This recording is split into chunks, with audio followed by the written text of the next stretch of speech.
resumen sobre la nomenclatura de la inflamación, la cual es un sistema que resume en pocas palabras todo el proceso inflamatorio referido al órgano que estamos tratando, el tipo de exudado y la distribución que tiene, ¿ya? Así que a continuación lo que les voy a presentar es el cómo se va armando esta frase, los componentes que tiene en el orden determinado, ¿ya? Terminando con un ejemplo para que entiendan a qué se está refiriendo este concepto. La nomenclatura se arma básicamente de tres palabras. La primera se refiere a la identificación del órgano. ¿Ya? La identificación del órgano o tejido. Ya sabemos, de acuerdo a los cursos de histología, de que cada órgano, cada tejido tiene algunas características fundamentales. Por ejemplo, el hígado, uno identifica los lobulillos hepáticos, que es una característica distintiva. En el caso del riñón, uno lo identifica por la presencia de nefrones, ¿ya? En el caso de los órganos del aparato digestivo, intestino, por ejemplo, reconoce la mucosa intestinal y otros componentes que son, en cierto modo, característicos de cada órgano y permiten que uno lo identifique. Ahora, en la práctica regular de la medicina, normalmente este problema de la identificación del órgano se resuelve porque las muestras vienen identificadas. Es decir, nosotros en los cursos de histología muchas veces recibíamos preparados que no estaban identificados para evaluarnos de alguna forma y saber si sabíamos o no la identificación de este órgano mediante lo que estábamos aprendiendo en histología. De aquí en adelante muchas veces las muestras vienen identificadas. Significa que ustedes les van a decir, recibe una muestra de hígado o se le remite una muestra de pulmón, por ejemplo.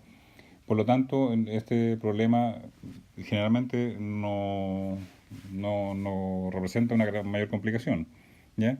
Excepto muchas veces cuando vienen muestras de necropsia de las cuales no vienen identificadas y en un mismo frasco vienen muchos órganos y por lo tanto uno tiene que ser capaz de después separarlos, tomar una muestra más pequeña y enviarla a procesamiento, ¿ya? Una vez que se identifica este órgano o tejido, se le agrega la terminación itis, ¿ya? El sufijo itis. Acá se utiliza la raíz latina del órgano. Me refiero a que en el caso, por ejemplo, del órgano, si se trata de hígado, no decimos higaditis, sino que nos estamos refiriendo a una hepatitis. ¿Ya? En el caso de la piel, se habla de dermatitis. En el caso de riñones, por ejemplo, se habla de nefritis. ¿Ya? Entonces se utiliza la raíz latina del órgano. De glándula mamaria, mastitis. ¿Ya? Y así todos los órganos tienen su nombre de acuerdo a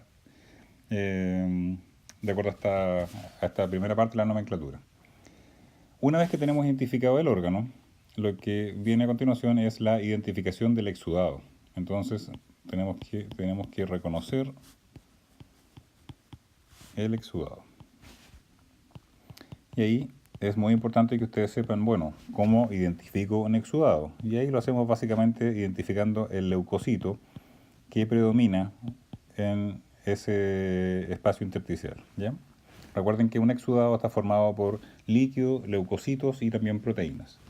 La identificación de proteínas es compleja, excepto proteínas grandes, por ejemplo como la fibrina, en que uno fácilmente puede decir, bueno, estamos frente a un exudado fibrinoso.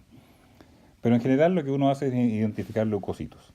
Y ahí tenemos que hay entonces un exudado formado por neutrófilos, al cual le llamamos un exudado neutrofílico, ¿ya? También puede decirse purulento, absedativo, cuando estos neutrófilos están en un foco con tejido necrótico, por ejemplo. O también podemos decir supurativo, ¿ya? Cuando este pus está supurando. También el exudado puede estar formado por eosinófilos. Y decimos entonces que el exudado es de tipo eosinofílico, ¿ya? Si encuentro macrófagos, el exudado es de tipo macrofágico y ya sabemos ya que si estos macrófagos están formando un foco donde hay un centro necrótico, rodeado de macrófagos, decimos que es un exudado de tipo granulomatoso. ¿Ya?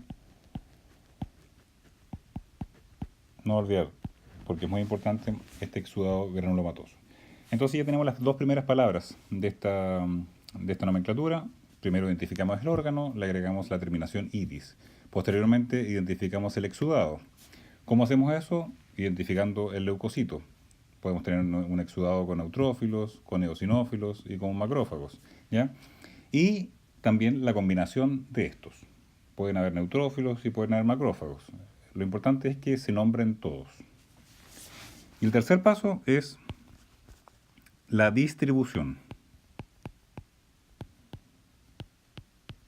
Significa de que este exudado podemos tener el mismo órgano, el mismo exudado, pero ese exudado se distribuye de manera distinta en el órgano. Y ahí básicamente se habla de tres conceptos. Una distribución focal, multifocal y difusa. ¿Ya? Básicamente estos tres. Puede que encuentren otras, pero lo que más se utiliza son focal, multifocal o difuso. ¿Ya? Estas tres palabras deben ir en la nomenclatura. La identificación, el reconocimiento del exudado y la distribución. ¿Ya? Entonces nosotros con esas tres palabras estamos resumiendo una gran cantidad de conceptos. El tejido que estamos tratando, el exudado y cómo se distribuye. ¿Ya? Esto es fundamental. Así básicamente se identifican o se nombran más bien las inflamaciones. Ahora utilicemos este ejemplo de pulmón para mostrar algunas pequeñas diferencias, algunas pequeñas particularidades que tiene este órgano.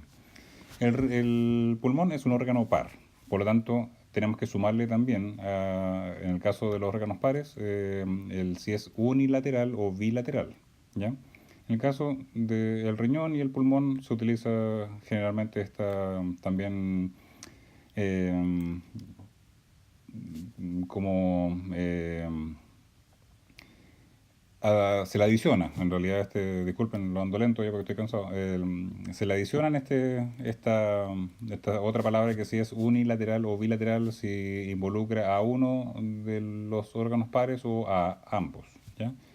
Acá esta fue la muestra macroscópica que utilizamos en la clase, donde yo les contaba que correspondía a se ve un pulmón, ¿cierto?, con el corazón de un ternero, ¿ya?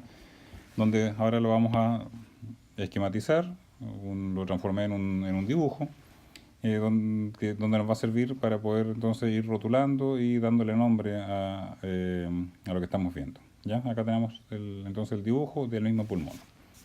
En el primer caso, ahí tenemos una distribución de tipo focalizada. Ya se fijan que es un solo foco localizado en el pulmón. Acá no sabemos cómo está el otro, pero para poder hacer el ejemplo más simple, vemos un foco, esta distribución es focal.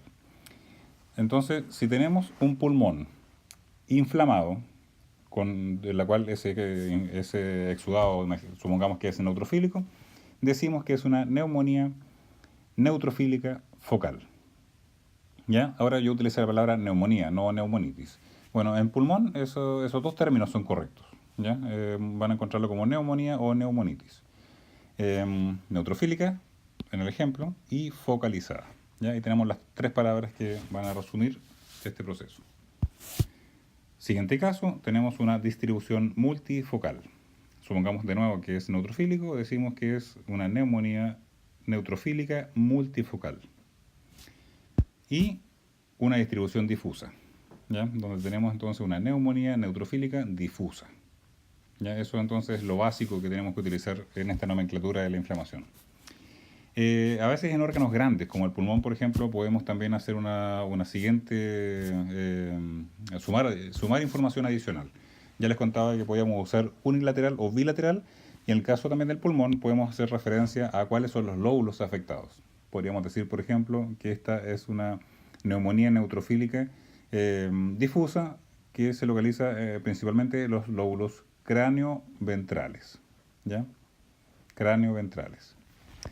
Acá tenemos una distribución caudal, ¿ya? Entonces también podríamos decir que este exudado neutrofílico está localizado en los lóbulos caudales. ¿Ya? Eso, en algunos órganos a veces uno puede hacer ese tipo de distinción eh, y puede complementar en realidad la información que ya disponemos. Pero como norma general hay que utilizar estos tres conceptos, estas tres partes de la nomenclatura. Identificación de órganos, identificación de exudado y la distribución. No se olviden, en ese nombre y estos tres son fundamentales. ¿Ya? Esto, entonces, este pequeño resumen del práctico. Estudien, esto también entra en la prueba, es bastante simple, así que espero que les sirva como material complementario. ¿Ya? Estamos en contacto, cualquier comentario se agradece.